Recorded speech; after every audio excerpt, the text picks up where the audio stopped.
નમસ્કાર વિદ્યાર્થી મિત્રો, આજના આ ઓનલાઈન એજ્યુકેશનમાં આપ સૌનું હાર્દિક સ્વાગત કરું છું. તો વિદ્યાર્થી મિત્રો, આપણે જોતા હતા ચેપ્ટર નંબર 10 છે જે ભારત કૃષિ.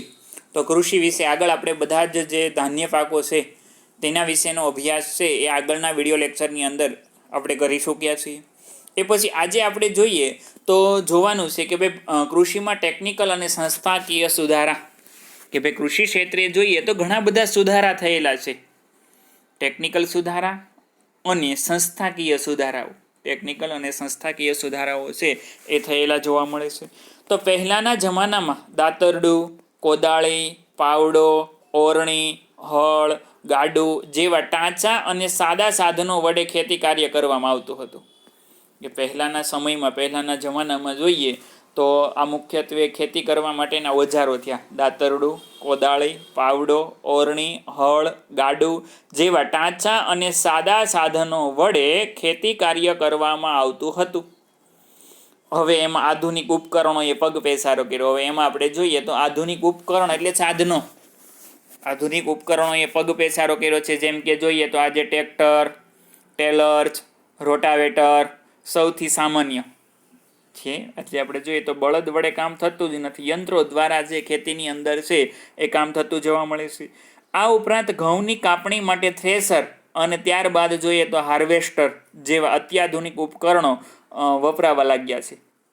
ઉપરાંત જોઈએ તો ઘઉંની કાપણી માટે આપણે જોઈએ તો ઘઉંનો જે ઊભો પાક તૈયાર થઈ જાય તો પહેલાં એવું હતું થ્રેસર, એને વાઢી અને એ ઘઉં થ્રેસરમાં નાખી અને કાઢવામાં આવતા. પરંતુ આજે આપણે જોઈએ તો એને કાપવા વાઢવા પડતા પણ નથી. ડાયરેક્ટ એનું જે હાર્વેસ્ટર જે તમે કોઈ જોયું હોય રોડ પર નીકળતું, જે ઘણું જે લાંબુ આવે છે, લીલા રંગનું હોય છે, એક પ્રકારનું યંત્ર છે જે ઘઉંને ઊભા ઘઉં હોય એને ઉપરની જે એની ડુંડી હોય એને કાપી નાખે, એ અંદર મશીનમાં સડી જાય અને પછી ડાયરેક્ટ એના ઘઉં છે એક બાજુ નીકળતા જાય. તો આ રીતનું એ હાર્વેસ્ટર જેવા અત્યાધુનિક ઉપકરણો વપરાવવા લાગ્યા છે. આ સિવાય રાસાયણિક ખાતરો, હાઇબ્રિડ બિયારણો, બીટી બિયારણો, જંતુનાશક દવાઓ તેમજ ટપક સિંચાઈ, ગ્રીન હાઉસ વગેરેનો વપરાશ વધ્યો છે. ટપક સિંચાઈ પદ્ધતિ અને ગ્રીન હાઉસ વગેરેનો વપરાશ છે એ વધવા લાગ્યો છે. તો હવે આપણે જોવાનું છે વિદ્યાર્થી મિત્રો, અહીંયા સૌથી પહેલાં ટેકનિકલ, કે ભાઈ કૃષિ ક્ષેત્રે ટેકનિકલ એટલે કે કોઈ પણ ટેકનોલોજીમાં જે સુધારો વધારો થાય છે તો ટેકનિકલ જોઈએ. તો ભારતમાં ખેતી ક્ષેત્રે બિયારણ, ખાતર અને ખેત સાધનોમાં આવેલા પરિવર્તન જે ટેકનિકલ સુધારા તરીકે ગણાય. કે ભારતમાં ખેતી ક્ષેત્રે બિયારણ, ખાતર અને ખેત સાધનોમાં આવેલા પરિવર્તન તેને ટેકનિકલ સુધારા તરીકે ગણાય છે. જોઈએ તો સૌથી પહેલા સિંચાઈ માટે ખેડૂત પહેલા કોસ અને રહેટનો ઉપયોગ કરતો, જ્યારે આજે આપણે જોઈએ તો સબમર્સિબલ કે મોનોબ્લોક પંપ કે સોલાર પંપ, ટપક સિંચાઈ અને ફુવારા પદ્ધતિનો ઉપયોગ કરતો થયો છે. કે શરૂઆતમાં જોઈએ તો સિંચાઈ માટે ખેડૂત છે એ કોસ કે રહેટ એવું છે તો કે પાણી ભરવા માટેનું એક પાત્ર છે જે કૂવાની અંદર ઉતારવામાં આવે, એને રસ્સી બાંધેલી હોય અને બળદ દ્વારા ખેંચાવી અને પાણી છે એ બહાર કાઢવામાં આવે, એ કોસ કે રહેટ થયું. તો કોસ કે રહેટ દ્વારા પહેલાં પાણી સિંચી અને પછી પિયત કરવામાં આવતું હતું. જ્યારે આજે એની જગ્યાએ જોઈએ તો ઘણો બધો સુધારો થઈ ગયો, જેમ કે સબમર્સિબલ જે મોટર, મોનોબ્લોક પંપ જે બોરની અંદરથી પાણી ખેંચવા માટે, સોલાર પંપ જે સોલારથી સૂર્યપ્રકાશથી જે વિદ્યુત ઉત્પન્ન થાય ને એનાથી ચાલે એવો પંપ સોલાર પંપ, ટપક સિંચાઈ અને ફુવારા પદ્ધતિ એનો ઉપયોગ છે એ પણ વધતો રહ્યો છે. પછી બીજા નંબરે જોઈએ રાસાયણિક ખાતરો, જેમ કે DAP, NPK નાઇટ્રોજન, ફોસ્ફરસ અને પોટાશ, યુરિયા તેમજ જૈવિક ખાતર અને પ્રવાહી જૈવિક ખાતર બાયો ફર્ટિલાઇઝર, પ્રવાહી જૈવિક ખાતર, બાયોટેક બિયારણ, બાયોટેક એટલે બીટી બિયારણ જે હાઇબ્રિડ બિયારણ જેને કહેવાય, વગેરેનો ઉપયોગ છે એ થાય છે. કે ભાઈ ખેતીની અંદર આજે જોઈએ તો અનેક પ્રકારના જે ખાતરો છે આવી ગયા છે, જેના કારણે જોઈએ તો ઉત્પાદન છે એ વધારે થવા લાગ્યું છે. પછી ખેડૂત પાક સંરક્ષણ માટે જંતુનાશક દવાઓ અને જૈવિક નિયંત્રણનો ઉપયોગ કરતો થયો છે. કે ભાઈ પાક સંરક્ષણ માટે જંતુનાશક દવા અને જૈવિક નિયંત્રણ જે બાયો કંટ્રોલનો ઉપયોગ છે એ કરતો થયો છે. એ પછી સરકાર દ્વારા ખેડૂતોને રેડિયો, ટીવી, વર્તમાનપત્રો, DD કિસાન ચેનલ, મોબાઈલ પર કિસાન SMS, ટોલ ફ્રી નંબર, સરકારના ખેડૂત વેબ પોર્ટલ, આઈ ખેડૂત અને એગ્રી માર્કેટ, આ ત્રણેય એપ્લિકેશનના નામ છે.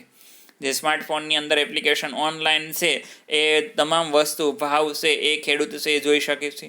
જેવી મોબાઈલ એપ દ્વારા સતત માહિતી, નવી તકનીકી એટલે ટેકનોલોજી અને માર્ગદર્શન છે એ પૂરું પડાય છે. તો આ રીતે જોઈએ તો મુખ્યત્વે સરકાર દ્વારા ખેડૂતોને તમામ પ્રકારના લાભ મળી રહે, જાણકારી મળી રહે એના માટે જોઈએ તો ટીવી, વર્તમાનપત્ર, ડીડી કિસાન ચેનલ, મોબાઈલ પર કિસાન SMS અને ટોલ ફ્રી નંબર જે આપેલો છે, અને સરકારના ખેડૂત વેબ પોર્ટલ આઈ ખેડૂત તથા એગ્રી માર્કેટ જેવી મોબાઈલ એપ દ્વારા સતત માહિતી, નવી તકનીકો અને માર્ગદર્શન છે એ પૂરું પાડવામાં આવે છે. એ પછી આગળ જોઈએ તો ગામ વિસ્તારોની અંદર કૃષિ સંશોધનો અને નવી તકનીકીનો પ્રચાર અને પ્રસાર ગ્રામ સેવકો દ્વારા ખેડૂતો સુધી પહોંચાડાય છે. કે ભાઈ ગામ વિસ્તારોની અંદર કૃષિ સંશોધનો અને નવી તકનીકીનો, નવી ટેકનોલોજી, કે ભાઈ કૃષિ સંશોધન અને નવી ટેકનોલોજીનો પ્રચાર અને પ્રચાર ગામ સેવકો દ્વારા, એટલે કે દરેક ગામની અંદર જોઈએ તો ગામ સેવક હોય, જેનું કામ શું હોય છે કે ભાઈ નવી કંઈ ફોર્મ ભરવાના આવે, નવી કોઈ ટેકનોલોજી આવે તો એ અંગેની માહિતી છે એ ખેડૂતોને આપવાની હોય છે. સરકારે દરેક જિલ્લા મથકે ખેડૂત તાલીમ કેન્દ્રની સ્થાપના કરી છે, જેમાં ખેડૂતોને પ્રશિક્ષિત કરાય છે. કે સરકારે દરેક જિલ્લા મથકે ખેડૂત તાલીમ કેન્દ્ર, દરેક જિલ્લા મથકે ખેડૂત તાલીમ કેન્દ્રની સ્થાપના કરી અને જેમાં ખેડૂતોને પ્રશિક્ષણ એ આપવામાં આવે છે. ગુજરાતમાં કૃષિ મેળાઓ દ્વારા ખેડૂતોને અદ્યતન માહિતી અને માર્ગદર્શન અપાય છે. કે ભાઈ ગુજરાત રાજ્યની અંદર જોઈએ તો દરેક જિલ્લા તાલુકાની અંદર કૃષિ મેળા યોજાય છે અને એના દ્વારા ખેડૂતોને અદ્યતન માહિતી એટલે કે આધુનિક માહિતી અને માર્ગદર્શન છે એ પણ પૂરું પાડવામાં આવે છે. દરેક રાજ્યમાં કૃષિ યુનિવર્સિટીની સ્થાપના કરવામાં આવી, જેમ કે ગુજરાતની અંદર 4 છે, દાંતીવાડા, જુનાગઢ, આણંદ અને નવસારી.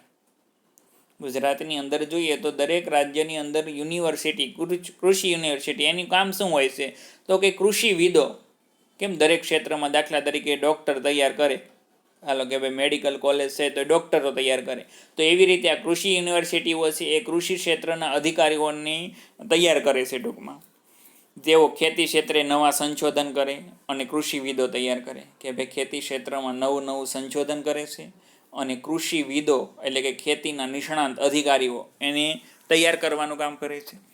આ ઉપરાંત કૃષિ ક્ષેત્રે સંશોધન કરતી ICAR Indian council of agriculture research અને DARE department of agriculture research and education વગેરે સંસ્થાઓ રાષ્ટ્રીય કક્ષાએ કાર્યરત છે. આ 2 સંસ્થાઓ છે એ આપણા ભારત દેશની અંદર રાષ્ટ્રીય કક્ષાએ કાર્યરત છે.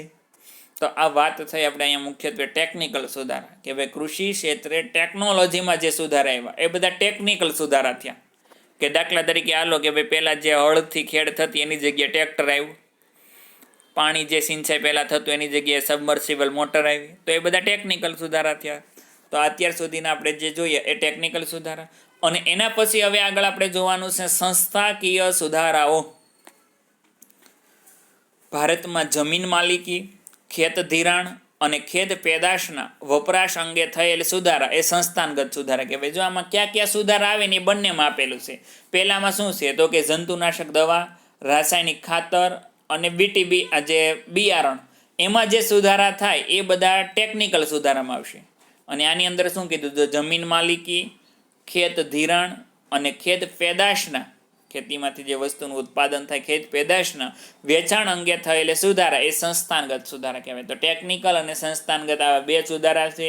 આ ઘણી વખત આનો 2માંથી કોઈ પણ એકનો પ્રશ્ન પૂછાતો હોય છે, એટલે દરેક વિદ્યાર્થીને ખાસ સૂચના કે આ બંને પ્રશ્નો છે વ્યવસ્થિત પાકા કરવાના છે.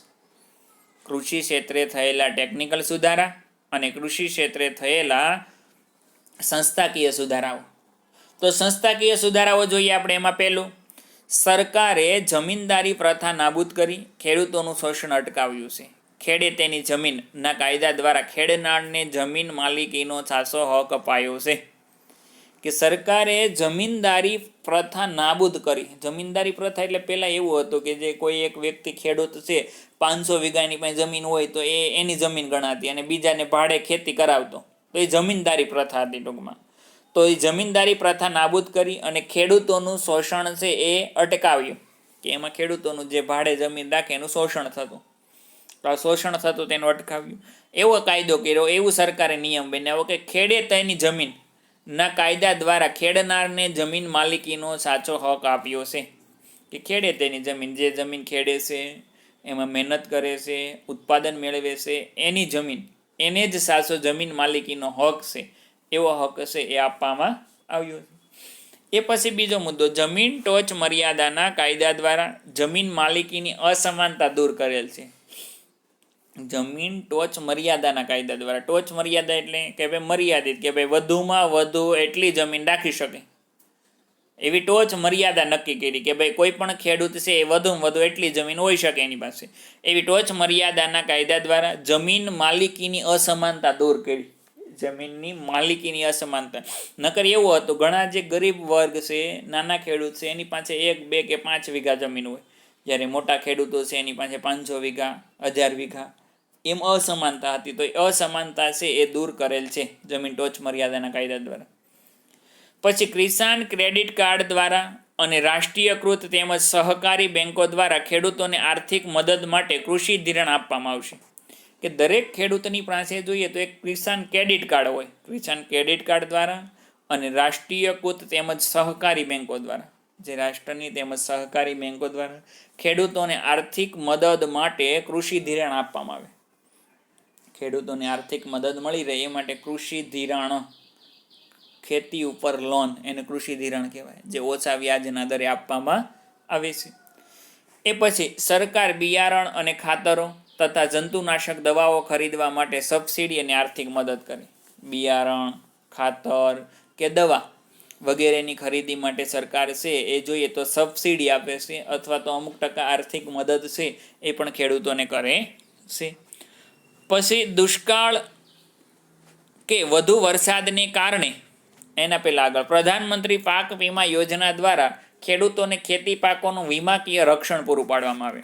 પ્રધાનમંત્રી પાક વીમા યોજના દ્વારા, આ એક યોજના છે જે પ્રધાનમંત્રી પાક વીમા યોજના. આ યોજનામાં શું હોય, જેમાં બીજો મુદ્દો જ આપ્યો કે દુષ્કાળ કે વધુ વરસાદને કારણે પાક નિષ્ફળ જાય ત્યારે સરકાર દ્વારા ખેડૂતોને આર્થિક સહાય આપવામાં. દાખલા તરીકે કોઈ વર્ષે આલો દુષ્કાળ પડ્યો અથવા અતિવૃષ્ટિ થઈ અને ખેડૂતોએ જે વાવેતર કર્યું એ બધા જ પાકનું નિષ્ફળ થઈ ગયું હોય, બધા જ પાકનો વિનાશ થયો હોય, તો એ સમયે સરકાર છે એને વીમાકીય યોજના દ્વારા સરકાર એને અમુક ટકા પાકનું જે નુકસાન થયું એ બદલ વળતર આપે છે.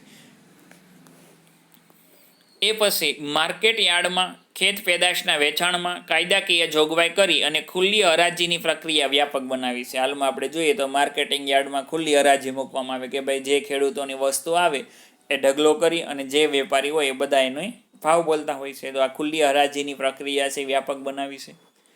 ખેડૂતોને ખેત પેદાશોના પોષણક્ષમ ભાવ મળી રહે તે માટે સહકારી મંડળીઓ, ખરીદ વેચાણ સંઘ, સહકારી ધોરણે ગોદામો, શીતગૃહો, પરિવહન અને સંદેશા વ્યવહારની સુવિધા પૂરી પાડી છે.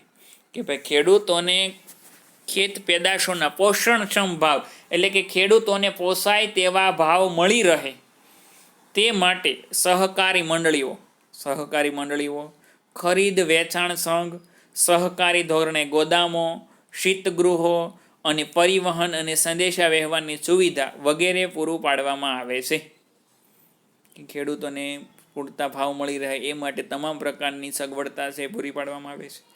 અને ખેડૂતો પાસેથી ખેત પેદાશોની સરકારે નક્કી કરેલ પોષણક્ષમ ટેકાના ભાવે ખરીદી કરવા માટે નીચેની સંસ્થાઓ કાર્યરત છે. ખેડૂતો પાસેથી ખેત પેદાશોની સરકારે નક્કી કરેલ પોષણક્ષમ ટેકાના ભાવે, કે ભાઈ ટેકાના ભાવે વસ્તુની ખરીદી કરવામાં આવે એ માટે નીચેની સંસ્થાઓ કાર્યરત છે. કોઈ પણ વસ્તુ છે, દાખલા તરીકે એના ભાવ નક્કી કરવામાં આવે કે હાલો કપાસ છે તો કોઈ વેપારી છે 1000 રૂપિયા નીચે કપાસ માંગી શકે અને 1000 રૂપિયાનો ટેકાનો ભાવ. ટેકાનો ભાવ એટલે ખેડૂતોને પોસાય તેવો ભાવ.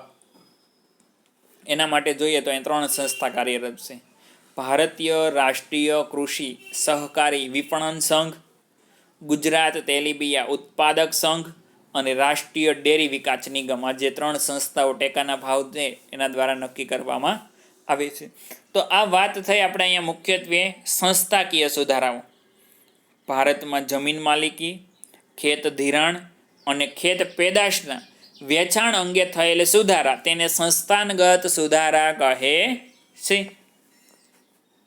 તો આ કૃષિ ક્ષેત્રના 2 સુધારાઓ આપણે જોયા કે ભાઈ ટેકનિકલ સુધારા અને સંસ્થાનગત સુધારાઓ.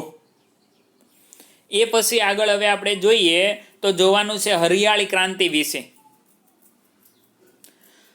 આપણા દેશમાં 1960ના દશકમાં કૃષિ ક્ષેત્રે હરિયાળી ક્રાંતિ સર્જાય તે પહેલાં એવો સમયગાળો હતો કે જ્યારે દેશમાં અનાજની તીવ્ર અછત પ્રવર્તતી હતી. કે આપણા દેશની અંદર 1960ના દશકમાં 1960ના સમયમાં, એ દશક એટલે 1951થી 60નો એ સમયગાળામાં કૃષિ ક્ષેત્રે હરિયાળી ક્રાંતિ સર્જાય તે પહેલાં એવો સમયગાળો હતો કે ભાઈ હરિયાળી ક્રાંતિ જે 1960માં સર્જાય એ પહેલાંનો સમયકાળ છે એવો સમયગાળો હતો કે જ્યારે દેશમાં અનાજની તીવ્ર અછત પ્રવર્તતી હતી. કે આપણા ભારત દેશની અંદર અનાજની સતત અછત, જે ઘણી બધી અછત હતી. એક મુખ્ય કૃષિ પ્રધાન દેશને અનાજની આયાત કરવી પડતી હતી. એક મુખ્ય કૃષિ પ્રધાન, આપણો ભારત દેશ છે કૃષિ પ્રધાન દેશ કહેવાય, અને આપણા ભારત દેશને જોઈએ તો અનાજની આયાત કરવી પડતી. આયાત એટલે બીજા દેશમાંથી અનાજ છે એ આપણે મંગાવવું પડતું હતું. આવી પરાવલંબી પરિસ્થિતિ સામે દેશ ઝંઝુમતો હતો. પરાવલંબી એટલે બીજા પર આધારિત, કારણ કે એ સમય એવો હતો કે આપણા ભારત દેશને અનાજ છે એ પણ વિદેશમાંથી મંગાવવું પડતું. તો આવી પરાવલંબી પરિસ્થિતિ સામે દેશ ઝંઝુમતો એટલે દેશ છે એ જીવતો હતો અથવા દેશ ચાલતો હતો. તો હવે આપણે જોવાનું છે હરિયાળી ક્રાંતિ એટલે શું, હરિયાળી ક્રાંતિ કોને કહેવાય. 1960માં હરિયાળી ક્રાંતિ છે એ સર્જાઈ હતી. તો હરિયાળી ક્રાંતિ એટલે શું, એની વ્યાખ્યા અહીં આગળની આ 3 લીટીમાં આપેલ છે. દરેક વિદ્યાર્થીએ ખાસ એ પાકી કરવાની છે.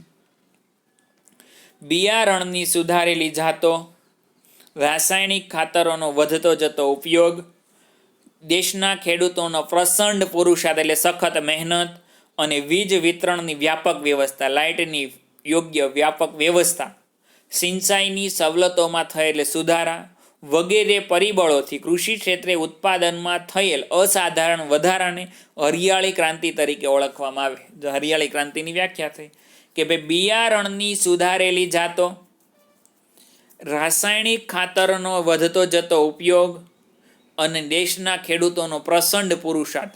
કે ભાઈ બિયારણની જે સુધારેલી જાત, રાસાયણિક ખાતરનો વધતો જતો ઉપયોગ અને દેશના ખેડૂતોનો પ્રચંડ પુરુષાર્થ એટલે સખત મહેનત, અને વીજ વિતરણ, લાઇટની યોગ્ય વ્યવસ્થા, અને સિંચાઈની સવલતમાં થયેલ કે ભાઈ પાણીની સિંચાઈની સવલતમાં પણ સુધારો, એની મિલકત વ્યવસ્થામાં વધારો થયો વગેરે પરિબળોથી કૃષિ ક્ષેત્રે ઉત્પાદનમાં થયેલ કે આ બધા જ પરિબળોથી ખેતી ક્ષેત્રે જે ઉત્પાદનમાં થયેલ અસાધારણ વધારાને, ખેતી ક્ષેત્રે ઉત્પાદનમાં થયેલ અસાધારણ વધારાને હરિયાળી ક્રાંતિ તરીકે ઓળખવામાં આવે છે.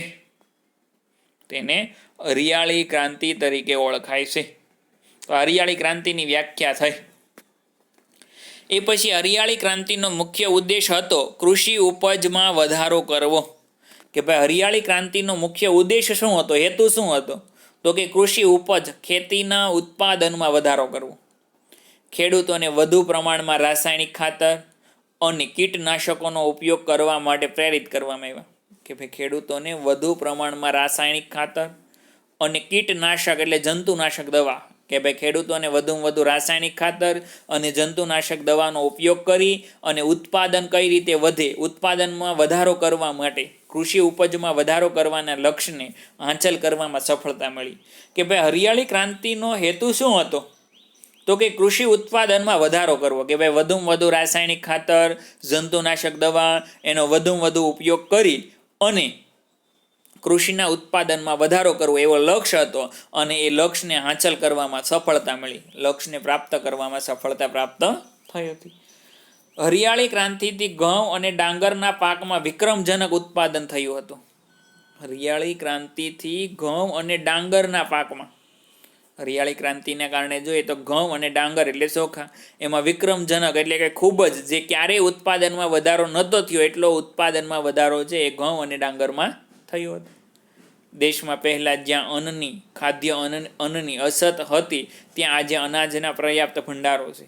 ભારત દેશની અંદર જે જગ્યાએ જ્યાં ખાદ્ય અનાજની અછત હતી ત્યાં આજે જોઈએ તો અનાજના પર્યાપ્ત ભંડારો, અનાજના મોટા મોટા ભંડાર એટલે ગોદામો છે એ ભરેલા છે. એક સમયે ભારતમાં દુષ્કાળ સમયાંતરે અનુભવાતો પ્રકોપ હતો કે ભાઈ એક સમય એવો હતો કે જો ભારત દેશની અંદર દુષ્કાળ પડ્યો હોય તો પ્રકોપ એટલે બહુ ખરાબ પરિસ્થિતિ વેઠવી પડતી હતી. પરંતુ હરિયાળી ક્રાંતિ પછી તેની ખાસ અસર જોવા મળી નથી. અનાજના બફર સ્ટોકને કારણે દુષ્કાળ કે અછતની પરિસ્થિતિનો સરળતાથી સામનો કરી શકાયો છે કે ભાઈ અનાજનો બફર સ્ટોક એટલે સખત આપણે જોઈએ તો કદાચ ચાલો આવનારા વર્ષોમાં દુષ્કાળ પડ્યો હોય તોય આપણે અનાજની તંગી ન પડે. શું કામ? કારણ કે સરકાર છે અનાજનો એટલો સ્ટોક કરે છે, બફર સ્ટોક કરે છે કે જેને કોઈ પણ આવી અછત દુષ્કાળ પરિસ્થિતિ આવી હોય તો એ સમયે સરળતાથી એનો સામનો કરી શકાય એ માટે અનાજનો સ્ટોક છે એ પણ કરવામાં આવે છે. એ પછી જોઈએ તો અન્ન ક્ષેત્રે દેશનું સ્વાવલંબન એ હરિયાળી ક્રાંતિની સીમાચિહ્નરૂપ ઐતિહાસિક સિદ્ધિ છે. અનાજના ક્ષેત્રે દેશનું સ્વાવલંબન કે આપણો ભારત દેશ છે એ બીજા કોઈ દેશ પર આધારિત નથી. દેશનું સ્વાવલંબન એ હરિયાળી ક્રાંતિની સીમાચિહ્નરૂપ ઐતિહાસિક સિદ્ધિ છે. જેમ કે આજે આપણે જોઈએ તો રોકડિયા પાકોનું વાવેતર વધતા કઠોળ અને ધાન્ય પાકોનું વાવેતર તથા ઉત્પાદન ઘટ્યું છે. કે આજે રોકડિયા પાક આગળ આપણે ભણી ગયા બધું. રોકડિયા પાકનું વાવેતર વધતા કઠોળ અને ધાન્ય પાકોનું વાવેતર અને ઉત્પાદન બંને ઘટ્યું છે. અને એ જ પાકનું પુનરાવર્તન થતાં જમીનની ફળદ્રુપતા ઘટી. કે દાખલા તરીકે ખેડૂતો અત્યારે રોકડિયા પાકમાં જોઈએ તો મગફળી અને કપાસ કરે, વારંવાર એની એ જમીનમાં મગફળી અને કપાસ કરે એના કારણે જમીનની ફળદ્રુપતા છે એ પણ ઘટી ગઈ છે. વિશ્વના દેશોએ કૃષિ ક્ષેત્રે ઉન્નત ટેકનોલોજીનો ઉપયોગ કરીને જે પ્રગતિ સાધી છે ત્યાં સુધી પહોંચવા આપણે હજી બીજી હરિયાળી ક્રાંતિ સર્જવા માટે તૈયાર થવું પડશે. કે વિશ્વના જે બીજા દેશો છે એને ઉન્નત ટેકનોલોજીનો ઉપયોગ કરી, ઉન્નત એટલે આધુનિક ટેકનોલોજી, કે ભાઈ આધુનિક ટેકનોલોજીનો ઉપયોગ કરી અને જે પ્રગતિ કરી છે ત્યાં સુધી પહોંચવામાં આપણે બીજી હરિયાળી ક્રાંતિ માટે સજ્જ થવું પડશે. ત્યાં સુધી પહોંચવા માટે આપણે બીજી હરિયાળી ક્રાંતિ છે એ સર્જવી પડશે, એના માટે તૈયાર થવું પડશે. તો આ વાત થઈ આપણે મુખ્યત્વે અહીં હરિયાળી ક્રાંતિની. આવો પ્રશ્ન પણ પૂછાય, હરિયાળી ક્રાંતિ એટલે શું? તો આગળની જે પેલી 3 લીટી છે એ હરિયાળી ક્રાંતિનો અર્થ છે. દરેક વિદ્યાર્થીએ ફરજિયાત વ્યવસ્થિત પાકો કરવાનું છે. એ પછી આગળ જોઈએ તો ભારતીય અર્થકારણમાં કૃષિનું યોગદાન. ભારતીય અર્થકારણ એટલે અર્થતંત્ર, કે ભાઈ ભારત દેશના અર્થતંત્રમાં કૃષિનું યોગદાન, ખેતીનો ફાળો શું છે, કૃષિનું યોગદાન છે એ કેટલું જોવા મળે છે? તો ખેતી ભારતમાં મુખ્ય વ્યવસાય છે. પહેલી વસ્તુ તો એ કે ભાઈ ખેતી છે એ ભારતનો મુખ્ય વ્યવસાય છે. આઝાદી સમયે કૃષિ ક્ષેત્રે જે ભારણ હતું તે હવે થોડુંક ઓછું થયું છે, એમ છતાં હજુ પણ અર્થતંત્રમાં તેનું મહત્વનું યોગદાન છે. આઝાદી સમયે કૃષિ ક્ષેત્ર ઉપર જે ભારણ હતું, ભારત દેશ આઝાદ થયો ત્યારે ખેતી ઉપર ખૂબ જ ભાર હતો, કારણ કે આપણે અનાજ છે એ વિદેશમાંથી મંગાવવું પડતું. તો એ જે ભારણ હતું એ હવે જોઈએ તો થોડુંક ઓછું થયું છે. તેમ છતાં પણ હજુ પણ અર્થતંત્રમાં તેનું મહત્વનું યોગદાન છે. તેમ છતાં ભારતના અર્થતંત્રમાં જોઈએ તો કૃષિનું યોગદાન છે એ ખૂબ જ મહત્વનું ગણવામાં આવે છે. તેમાં જોઈએ તો પહેલો મુદ્દો, તે દેશના લગભગ અડધો લોકોને રોજગારી પૂરી પાડે છે. કૃષિ ખેતી દેશના લગભગ અડધ લોકોને રોજગારી પૂરી પાડે. કૃષિ છે એ 50%, 60% લોકોને રોજગારી પૂરી પાડે છે. અને કૃષિ ક્ષેત્ર દેશના કુલ ઘરેલું પેદાશનો લગભગ 17% હિસ્સો ધરાવે છે. કે ભાઈ ખેતી છે, કૃષિ છે એ દેશના કુલ ઘરેલું પેદાશ એટલે જેને આપણે જીડીપી કહીએ ટૂંકમાં, તો કુલ ઘરેલું પેદાશનો લગભગ 17% હિસ્સો ધરાવે છે. કે આપણા દેશના કુલ ઉત્પાદનમાં કૃષિનો ફાળો જોઈએ તો 17% જેટલો છે. ભારતની મહત્વની કૃષિ પેદાશો જેમ કે ચોખા, ઘઉં, તેલીબિયાં, કપાસ, શણ, ચા, શેરડી, તમાકુ, બટાકા વગેરે છે. ભારતની મહત્ત્વની જે કૃષિ પેદાશો એ કઈ કઈ? તો આ મુખ્ય થઈ: ચોખા, ઘઉં, તેલીબિયાં, કપાસ, શણ, ચા, શેરડી, તમાકુ, બટાકા વગેરે છે.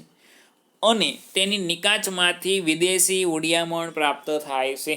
તેની નિકાસમાંથી એટલે કે આ જે વસ્તુની નિકાસ કરવામાં આવે છે તેમાંથી વિદેશી ઉડિયામણ એટલે વિદેશી નાણું થાય. વિદેશનું જે ચલણ હોય એને ઉડિયામણ નાણું કહેવાય. ખેત પેદાશના ઉત્પાદનમાં વિશ્વભરમાં ભારત બીજા સ્થાને છે. ખેત પેદાશના ઉત્પાદનમાં જોઈએ તો સમગ્ર વિશ્વમાં ભારત દેશ છે એ બીજા નંબરે છે. જેમ કે સુતરાઉ કાપડ, ખાંડ, કાગળ, તેલ વગેરે ઉદ્યોગો તથા ખાદ્ય સામગ્રીને લગતા પ્રસંસ્કરણ ઉદ્યોગ માટે કાચો માલ પણ ખેતીમાંથી જ ઉપલબ્ધ બને છે. જેમ કે સુતરાઉ કાપડ છે તો એના માટે કાચો માલ શું જોશે? તો કે કપાસ જોશે. તો કે કપાસનું ઉત્પાદન ક્યાં થશે? તો કે ખેતીમાં. તો ખેતી છે એ જોઈએ તો ઉદ્યોગો માટે કાચો માલ પણ પૂરો પડે. એ જ રીતે જોઈએ તો ખાંડ ઉદ્યોગ કે ગોળ ઉદ્યોગ, ખાંડ ઉદ્યોગ છે તો એના માટે શેરડી જોઈશે. તો આ રીતે ઉદ્યોગો તથા ખાદ્ય સામગ્રીને લગતા પ્રસંસ્કરણ ઉદ્યોગ માટે કાચો માલ છે એ પણ ખેતીમાંથી જ ઉપલબ્ધ બને છે. કૃષિ ભારતના લોકોને ખોરાક પૂરો પાડે છે. કે ભાઈ ખેતી છે એ ભારતના લોકોને જોઈએ તો ખોરાક પૂરો પાડે છે. જો કે નિયમિત, અનિયમિત અને અનિશ્ચિત વરસાદ અને સિંચાઈની અલ્પ સગવડને કારણે ખેતી ક્ષેત્રે વૈશ્વિક બજારમાં ભારતનો દેખાવ સાતત્યપૂર્ણ રહ્યો નથી. જો કે અનિયમિત અને અનિશ્ચિત વરસાદ, આજે આપણે જોઈએ તો વરસાદનું કાંઈ નક્કી હોતું નથી. ઘણીવાર પડી જાય ને ઘણીવાર ન પણ પડે.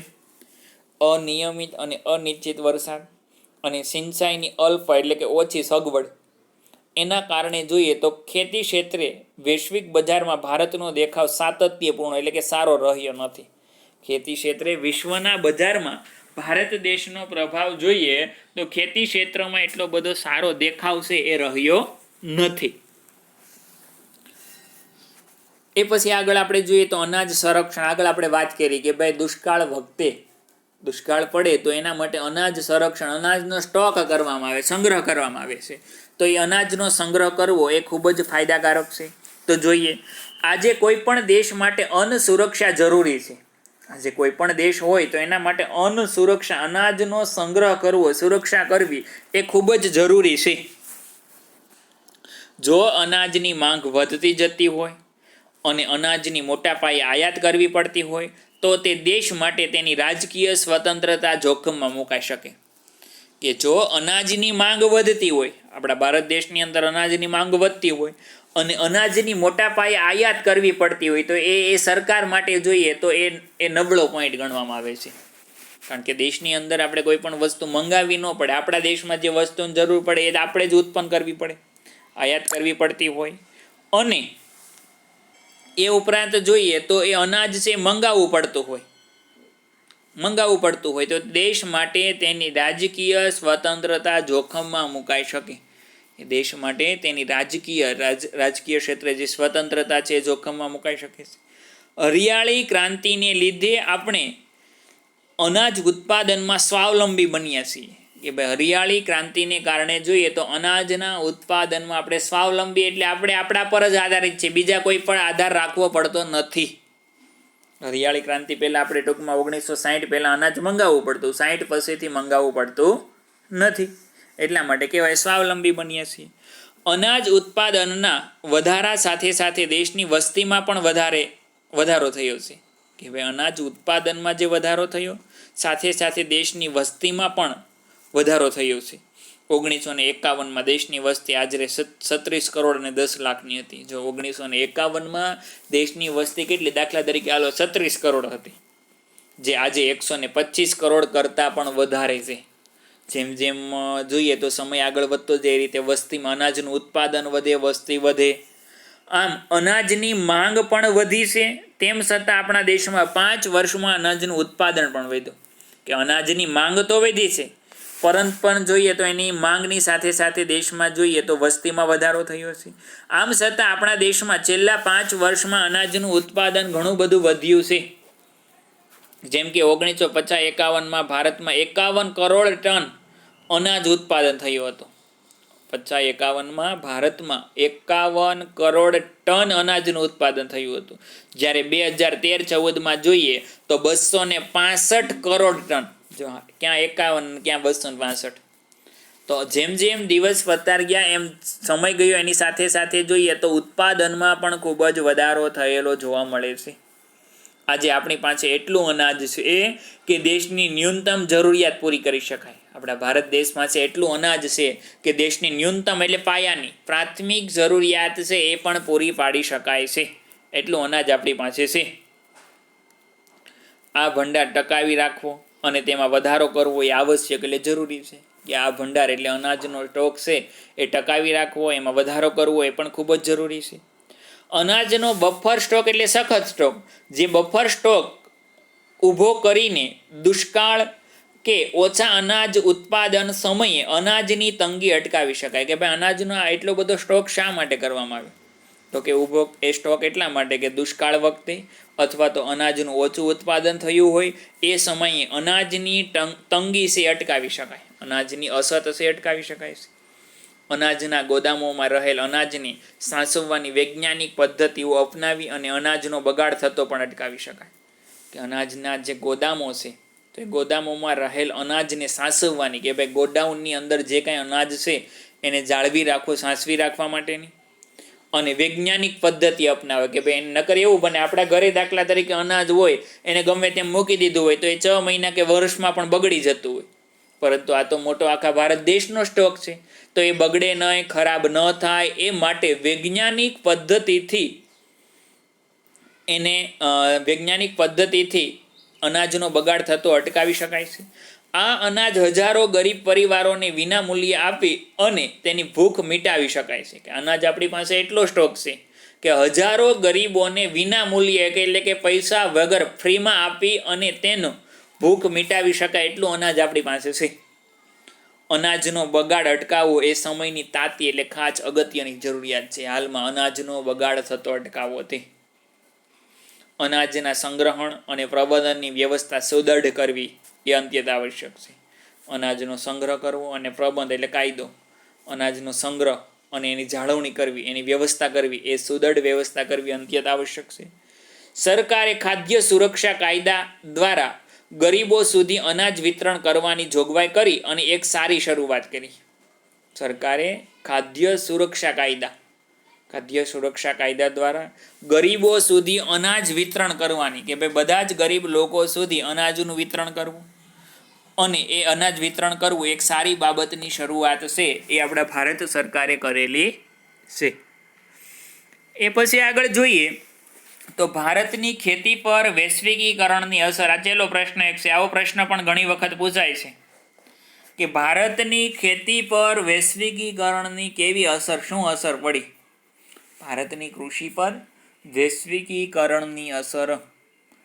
ભારતનો ખેડૂત તેની ખેત પેદાશોને વૈશ્વિક બજારમાં વેચીને નફો મેળવી શકે એવા ઉદ્દેશથી ખેતી ક્ષેત્રે વૈશ્વિકીકરણની નીતિ અમલમાં મુકાય. કે ભાઈ ભારતનો ખેડૂત તેની ખેત પેદાશોને વૈશ્વિક બજારમાં વેચીને, એની ખેત પેદાશ એટલે ખેતીમાંથી જે વસ્તુનું ઉત્પાદન થાય એને વિશ્વના બજારમાં વેચીને વધુ નફો મેળવી શકે એવા ઉદ્દેશથી ખેતી ક્ષેત્રે વૈશ્વિકીકરણની નીતિ છે એ અમલમાં મુકાય છે. ખેતી ક્ષેત્રે કે ભાઈ વધારેમાં વધારે ખેડૂતને નફો મળે એવા ઉદ્દેશથી ખેતી ક્ષેત્રે વૈશ્વિકીકરણની નીતિ છે એ અમલમાં મુકાય છે. વૈશ્વિકીકરણને લીધે ખેતી ક્ષેત્રે કેટલાક પરિવર્તનો આવ્યા છે. ખેતી પાકોને નિકાસ કે આયાત કરવા માટેની પ્રક્રિયા સરળ કરાય. પહેલી જ વસ્તુ કે ખેતી પાકોને આયાત નિકાસ માટેની પ્રક્રિયા છે એ સરળ અને ઝડપી બનાવે છે. જેમ કે ગુજરાતમાંથી કપાસ, મરચાં અને તલ એ ચીનના બજારમાં વેચાવા લાગ્યા. આજે વૈશ્વિકીકરણને કારણે આયાત નિકાસ છે એ સરળ બની. ગુજરાતના જે કપાસ, મરચાં અને જે તલ એ ચીનના બજારમાં અને વિશ્વના વિવિધ જે ફળો છે એ ભારતના બજારમાં મળતા થયા. શેના કારણે? જે ઝડપી આયાત નિકાસના કારણે. વૈશ્વિકીકરણથી ભારતમાં બહુરાષ્ટ્રીય કંપનીઓ દ્વારા વેચાણમાં વધતા મોંઘા ભાવના જીનેટિકલી મોડિફાઈડ બીટી બિયારણ આવ્યા.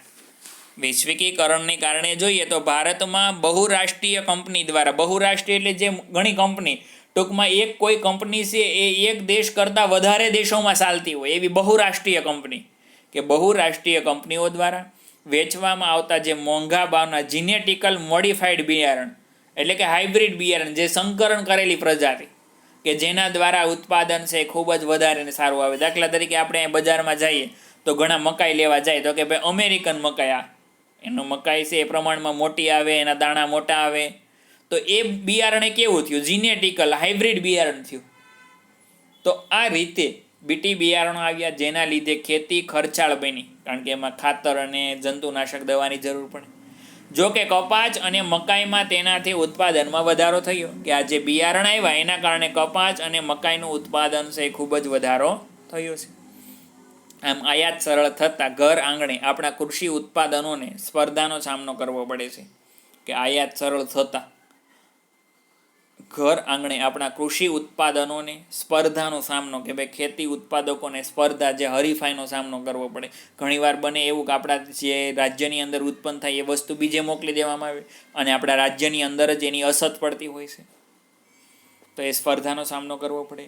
કેટલાક ઉત્પાદનોને વૈશ્વિક બજાર પ્રાપ્ત થતાં તેમના પેટન્ટ રજિસ્ટ્રેશનની જરૂર ઊભી થઈ. કેટલાક ઉત્પાદનોને વૈશ્વિક બજાર પ્રાપ્ત થતાં, વિશ્વની બજાર પ્રાપ્ત થતાં પેટન્ટ રજિસ્ટ્રેશનની જરૂર. પેટન્ટ રજિસ્ટ્રેશન એટલે દાખલા તરીકે આપણે જોઈએ તો જે બારકોડ લાગે છે એની અંદર રજિસ્ટ્રેશન થયેલું હોય કે આની કિંમત, આનું ઉત્પાદન કઈ જગ્યાએ કેટલું થયેલું છે. તો આમ પેટન્ટ રજિસ્ટ્રેશનની જરૂર ઊભી પડે છે. વિશ્વના બજાર આપણી ગુણવત્તાસભર કૃષિ પેદાશની પેટન્ટ દેશના નામે, દાખલા તરીકે હાલો આપણી ભારતની કોઈ પણ વસ્તુ છે એ વિદેશની અંદર આપણે મોકલવાની છે તો એની પેટન્ટ રજિસ્ટ્રેશન કરવું પડે અને એ રજિસ્ટ્રેશન છે આપણા ભારત દેશના નામે થવું જોઈએ. ભારત દેશના નામે રજિસ્ટ્રેશન થઈ અને પછી એ વસ્તુ છે વિદેશમાં વેચાણ માટે થતી હોય છે. ભારતે કૃષિ ક્ષેત્રે બજારોમાં થતી સ્પર્ધાનો સામનો કરવા નવી ટેકનોલોજી અપનાવી અને ગુણવત્તા પર ધ્યાન આપ્યું છે, કેન્દ્રિત કરવું પડશે. કે કૃષિ ક્ષેત્રે વિશ્વના બજારોમાં જે સ્પર્ધા થાય છે તો એ સ્પર્ધાનો સામનો કરવા માટે નવી ટેકનોલોજી અપનાવી અને ગુણવત્તા પર ધ્યાન આપવું પડશે. કે ભાઈ નવી ટેકનોલોજી અને સારી ક્વોલિટી એના ઉપર ધ્યાન કેન્દ્રિત કરવું પડશે. કૃષિ ક્ષેત્રે જોડાયેલા લોકોની આર્થિક ઉન્નતિ અને સદ્ધરતા વધારવા આયોજનબદ્ધ પગલાં ભરવા પડશે. કૃષિ ક્ષેત્રે જોડાયેલા લોકોની આર્થિક ઉન્નતિ એટલે કે આર્થિક પ્રગતિ, આર્થિક ક્ષેત્રે પ્રગતિ અને સદ્ધરતા, આર્થિક રીતે સદ્ધર સમૃદ્ધ બનવા માટે, વધારવા માટે આયોજનબદ્ધ પગલાં ભરવા પડશે. વધતી જતી વસ્તી અને ભવિષ્યમાં વધનાર કૃષિ પેદાશોની માંગ સાથે આર્થિક પ્રગતિની વિકાસ કૂચ જાળવી રાખવા બીજી હરિયાળી ક્રાંતિ માટે નક્કર વ્યૂહરચના ગોઠવવી જરૂરી છે. કે દિવસે દિવસે આપણે જોઈએ તો વધતી જતી વસ્તી અને ભવિષ્યમાં વધનારા કૃષિ પેદાશોની માંગ, ભવિષ્યમાં જે કૃષિ પેદાશોની માંગ વધવાની છે તેની આર્થિક પ્રગતિની વિકાસ કૂચ જાળવી રાખવા. કે ભાઈ ભવિષ્યમાં આર્થિક પ્રગતિ થશે, વિકાસ કૂચ જાળવી રાખવા માટે બીજી હરિયાળી ક્રાંતિ માટે નક્કર વ્યૂહરચના ગોઠવવી પડશે. બીજી હરિયાળી ક્રાંતિ સર્જવા માટે મજબૂત વ્યૂહરચના છે એ પણ ગોઠવવી જરૂરી છે. તો આ વાત થઈ આપણે ભારતની કૃષિ વિશેની, જે ટેકનિકલ સુધારા, સંસ્થાગત સુધારા, હરિયાળી ક્રાંતિ, અનાજ સંરક્ષણ, અને આ એક છેલ્લે પ્રશ્ન છે એ પણ ઘણી વખત પૂછાય કે ભારતની ખેતી પર વૈશ્વિકીકરણની અસરો જણાવો. બરાબર. તો દરેક વિદ્યાર્થીને જણાવવાનું કે આ ચેપ્ટર આપણું અહીંયા પૂરું થાય છે. દરેક વિદ્યાર્થીના જે કાંઈ વિડીયો લેક્ચર છે એ બધા જ વિડીયો લેક્ચર વ્યવસ્થિત જોઈ, સમજી અને પછી આ સ્વાધ્યાય છે એ પોતાની જાતે જોયા વગર લખવાનું છે. તો આ સ્વાધ્યાય આખું જે તમને હોમવર્કમાં આપું છું એ દરેક વિદ્યાર્થીએ લખી અને પાકું કરવાનું રહેશે.